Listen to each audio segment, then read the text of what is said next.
So, Void Erosion Purge 26. This is a escalating video from Void Erosion Purge 26 to 27, 28, 29, and 30, right? So, you want to get through Void Erosion Purge 26, and I'm going to try to make this video last about as long as the Void Erosion Purge, which is about 10 minutes and some change, right?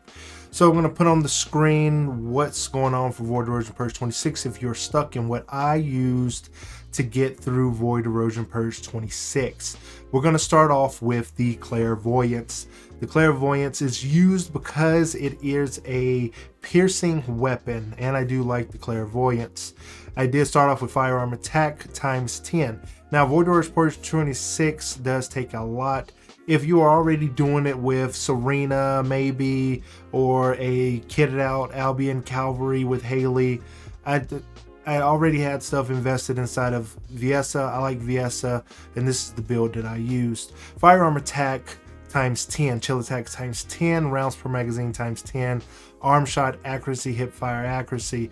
Now, the cores that I chose for this run for the Clairvoyance is because the Firearm Attack is big, as the Chill Attack also, it isn't as high as something like, what is that thing called, the Kingsguard Lance or anything like that. I still don't know really how to use that weapon. So again, I went with Chill Attack times 10. I got this one in purple, kept it. Rounds per magazine. This was a big deal because I really like having the extra rounds in the Clairvoyance versus the fire rate. For a beam rifle, having the fire rate up isn't necessarily the best thing in the world, because you want to get to that level 3, and having more rounds on the back end versus the front end is really preference, I suppose, right? But I do get through it with plenty of time. Arm shot accuracy times 10 and hip fire accuracy. When you're whooshing around with Viessa, right? You're whooshing around and you got the frost roads going. You really want better accuracy. If you're on controller, I am on controller. I'm on PlayStation 5, and it just really helped out.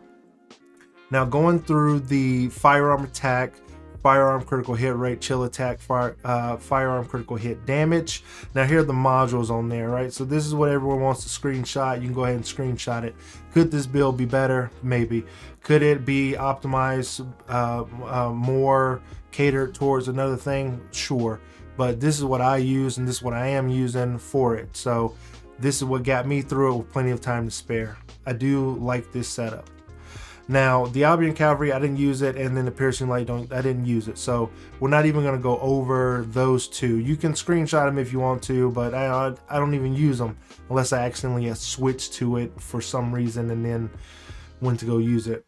So I did go with the Frozen Singularity Reactor, Beam Rifle class mounted, Chill Power and Singular Power Skill Boost, Singular Power Boost, Chill Boost, right? I got all that in tandem because I am using a unique setup for my Viessa, which is I am using the Polar Knight Auxiliary Power set.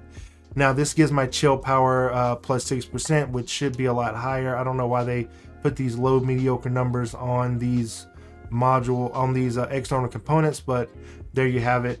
And then for the Frostbite stack skill, it gives my firearm crit hit rate plus 1%. Again, these numbers should be better, but you can read it, right? When defeating an enemy inflicted with Frostbite, it does additional damage of others to the HP and the radius at a 30% chance. So the important stuff here, you need HP. So for Viessa, I'm not the best player in the world, and not claiming to be the best player in the world, but for a Viessa character, you're going to need a lot of HP. You're going to need some tankiness, in my opinion, because mistakes do happen. You're going to need as much HP as you possibly can. What would actually go best with this too is if I had a Polar Knight set. Let's see if I have one in here. A Polar Knight set that had the MP recovery out of combat. Now, that is specifically what I would have liked to use. For the memory, I really went with defense. Now, the defensive one that I have here is better. That's one I would have went with. But a defense shield recovery in combat would have been real nice, because when you pop Frost Rose, it gives you a burst of shield back, a set amount of burst shield back. So I really wanted those two combinations together, but I didn't get it. And then for the sensor, I went with the MP recovery in combat max MP. This is perfect. This is the god roll that you want. That is for the memory. And then for the processor, max shield recovery modifier. Again, this is the god roll set, but you know, having those in gold numbers would have been a better choice. Now for the Descendant modules, go ahead and screenshot that if you want to, but I use the hypothermia. Some people want to use an absolute zero build. A lot of other people want to use absolute zero. Some people crutch on cold-bloodedness. Now here's my absolute you know what, I'll save an absolute build for another time. I use the hypothermia set because I do like the ice crystals. I do like to take damage, and this is specifically kitted into the icicles and the crit damage. As the skill power modifier gets boosted, the ice crystals do more damage. The higher the skill power modifier, the more that the tick damage happens on the enemies when I do hit them with some type of chill.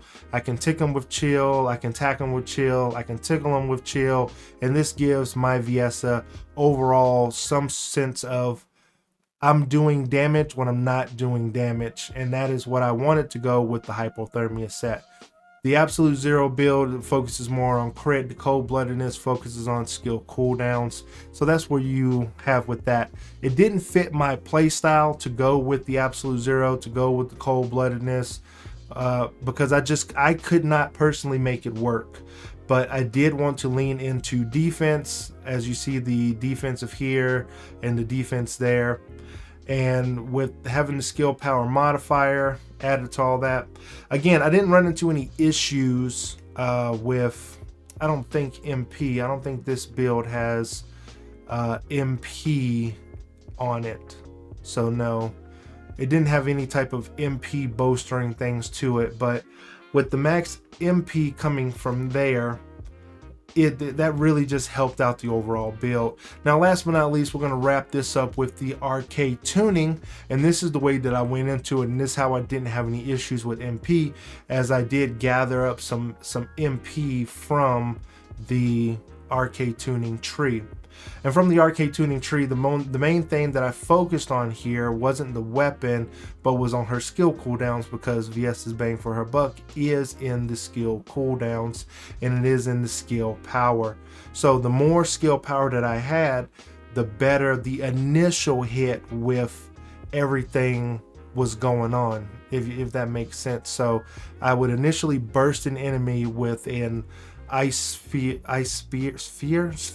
whatever, a nice little ice shard that would come from her 1, and then I could clean up some enemies with her 3, and then I could pop 4 when I'm backtracking, because that's, you know, enemies running in a straight line, you end up backtracking, they run over frost roads, they get damaged.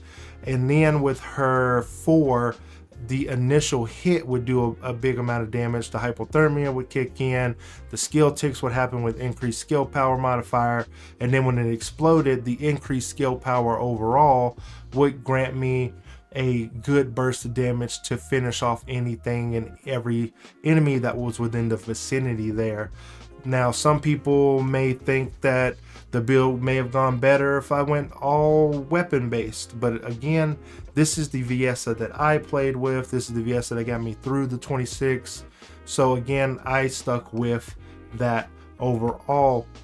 The Viessa build for Void Erosion Purge 26, I think it could be outshined by a very good Haley. I think it could be outshined by a very good Serena, as Serena is a busted character in this game, and she is going to end up getting nerfed at some point in time. There needs to be other options for those who don't want to use Serena, or who hasn't kitted Serena out to that capacity. So for the Void Erosion Purge 26, this is the Viessa that I used, and hopefully it will help you get through Void Erosion Purge 26. And then in the next video, we're going to be talking about Void Erosion Purge 27, which is completely different. That's going to be a Freyna video, possibly located at the end of this video, and that's going to have a whole different kit, a whole different set of skills, and a whole different setup basically for the Void Erosion Purge 26, right? So 27. So this is Void Erosion Purge 26.